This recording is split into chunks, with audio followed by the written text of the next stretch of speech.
Salut à tous et bienvenue dans ce pronostic PMU pour le quintet du 22 mars 2025. Donc pour cette course, on sera sur l'hippodrome de Vincennes. Il s'agit de la réunion 1, course 4. Le départ est prévu à 15h15. On est sur une course d'athlée de 2850 mètres avec 16 partants, 60 000 euros d'allocation. Il s'agit d'une course européenne. La corde sera à gauche. On est sur un vent de 14 km/h, une température de 17 degrés et une météo très nuageuse pour le coup.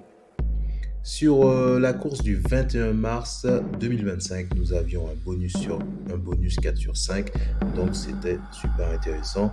Ceci étant dit, on passe au présent, c'est-à-dire à ce pronostic. Tout de suite, le pronostic. Avant de commencer, je tiens à remercier mes abonnés pour leur présence, leur régularité, leur partage, leur like. Et si ce n'est pas encore le cas, je vous invite bien entendu à vous abonner pour ne manquer aucune de mes vidéos. Je passe énormément de temps à travailler, à calculer les statistiques des chevaux et des drivers afin de vous donner les meilleures statistiques possibles sur ma chaîne YouTube. Tout de suite, le pronostic. On commence donc notre pronostic avec le numéro 13. Le numéro 13, qu'on peut dire sur lui, c'est qu'il sera déféré des 4. Sous mon échelle de valeur, je le classe premier. En ce qui concerne son taux de réussite, on parle de 63%, 67% sur l'hippodrome et 69% en ce qui concerne le duo cheval plus jockey. En ce qui concerne les dernières sorties, on est sous une place de 6e en 2025, une disqualification en 2024 et une place de 4e. En ce qui concerne les statistiques de la carrière du cheval, on est sur 8 victoires et 2 places. Et si on doit parler des points forts, on parle de régulier, plusieurs victoires récentes et un bon entraîneur. Pour parler des points faibles, on va parler d'une disqualification récente en 2024 et parfois irrégulier.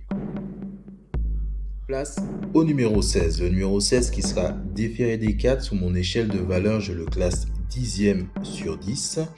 On a un taux de réussite de 45% en carrière.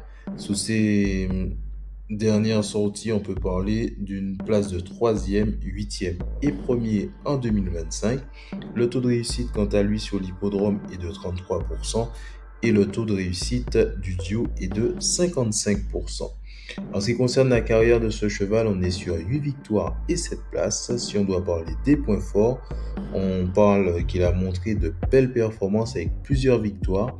Et pour parler des points faibles, on parle d'une alternance entre bonnes et mauvaises courses, manque de constance.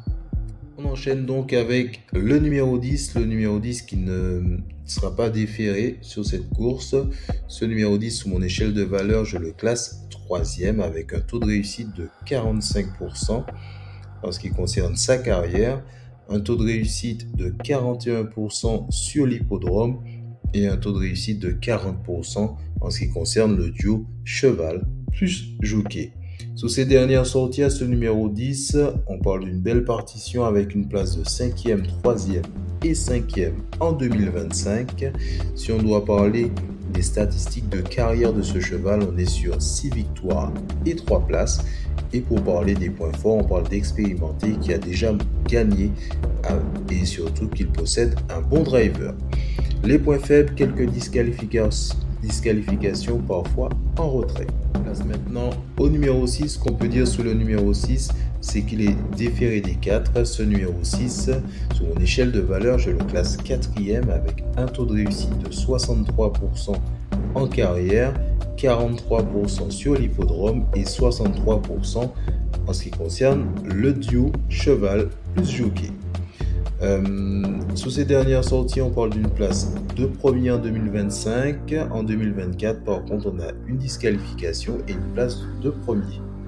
En ce qui concerne les statistiques de ce cheval, concernant sa carrière, on est sur 6 victoires et 6 places. Si on doit parler des points forts, on parle d'une bonne forme récente, plusieurs podiums.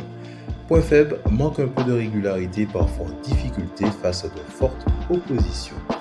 Place au numéro 14. Donc ce numéro 14 sera déféré des 4. Sous mon échelle de valeur, je le classe 9e. avec des statistiques en ce qui concerne son taux de réussite, on est à 50%. Par contre, sur l'hippodrome, il ne connaît pas l'hippodrome où il a couru et n'a pas de victoire, donc pas de taux de réussite. En ce qui concerne le duo, c'est pareil, ils n'ont pas encore couru ensemble, donc ils vont se découvrir. Ce duo, on parle de Jean-Michel Bazir, donc on passe, je pense en tout cas qu'il s'agira de tests avec ce cheval. En ce qui concerne les dernières sorties, on est sur une place de 6e, 2e en 2025. Et en ce qui concerne 2024, on est sur une place de 3e. Les statistiques de carrière de ce cheval, on parle de 4 victoires et 11 places. Et si on doit parler des points forts, on parle d'un entraînement de haut niveau, bon driver, souvent placé. Point faible, manque de victoires récentes, parfois en retrait. On parle maintenant du numéro 11. Le numéro 11 qui est déféré des 4. Sur mon échelle de valeur, je le classe 7e. Son taux de réussite par rapport à la carrière du cheval est de 31%. Sur l'hippodrome, on est à 33%.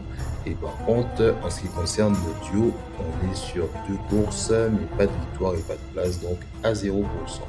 Sur leur dernière sortie, on parle, sur la dernière sortie du cheval, on parle d'une place de 1er, 5e et 5e, donc ce qui est très intéressant, tout ça en 2025.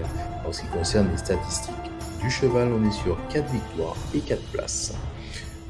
Pour parler des points forts, on sait qu'il a déjà gagné, bon entraîneur et un bon jockey. En ce qui concerne les points faibles, inconstante, quelques mauvaises performances. Parlons maintenant du numéro 8, donc le numéro 8 qui est déféré des 4. Sur mon échelle de valeur, je le classe 8e. Son taux de réussite, quant à lui, est de 52%. Concernant les statistiques de carrière du cheval. En ce qui concerne l'hippodrome, donc il connaît déjà l'hippodrome, on est à 42% de réussite. Et en ce qui concerne le duo, ils sont à 100%. Sous les dernières sorties, on parle d'une place de 2e, de 3e en 2025 et une place de 7e en 2024. Donc on souligne là une évolution positive de la carrière de ce cheval. Sous les statistiques de carrière, justement, on parle de 3 victoires et 10 places. Et en ce qui concerne les points forts, on parle d'expérimenté, bon jockey, souvent placé. Et les points faibles, quelques disqualifications irréguliers dans les résultats. On parle maintenant du numéro 7 pour terminer ce pronostic. Ce numéro 7 qui ne sera pas déféré des 4. Ce numéro 7, sur mon échelle de valeur, je le classe 5e avec un taux de réussite de 65% en ce qui concerne la carrière du cheval et un taux de réussite sur l'hippodrome de 50%. Et par contre, sur le duo, on est à 0%. En ce qui concerne les dernières sorties, on part d'une place de 1er, de 9e en 2025 et par contre une place de 4e en 2024. Sur la carrière du cheval, on est sur 11 victoires et 2 places. Et pour parler des points forts, on sait qu'il a montré de belles performances et qu'il est en forme. Point faible, manque un peu d'expérience face à certains adversaires. Voilà, donc on arrive au terme de ce pronostic. Je vous remercie d'avoir pris le temps de regarder cette vidéo. J'espère que cette vidéo justement vous a éclairé un peu plus dans vos paris. Et ce que je peux dire, c'est que si ce contenu vous plaît, n'hésitez pas à vous abonner, à activer les notifications, à partager autour de vous, à me mettre un like et bien entendu à me laisser un commentaire, ce qui me fera très plaisir. En résumé, on va retenir le 13, le 16, le 10, le 6, le 14, le 11, le 8 et le 7. Et moi, je vous dis à très bientôt pour une nouvelle vidéo. Voilà, donc on arrive au terme de ce pronostic. Je vous remercie d'avoir pris le temps de regarder cette vidéo. J'espère que cette vidéo justement vous a éclairé un peu plus dans vos paris. Et ce que je peux dire, c'est que si ce contenu vous plaît, n'hésitez pas à vous abonner, à activer les notifications, à partager autour de vous, à me mettre un like et bien entendu à me laisser un commentaire, ce qui me fera très plaisir. En résumé, on va retenir le 13, le 16, le 10, le 6, le 14, le 11, le 8 et le 7. Et moi, je vous dis à très bientôt pour une nouvelle vidéo.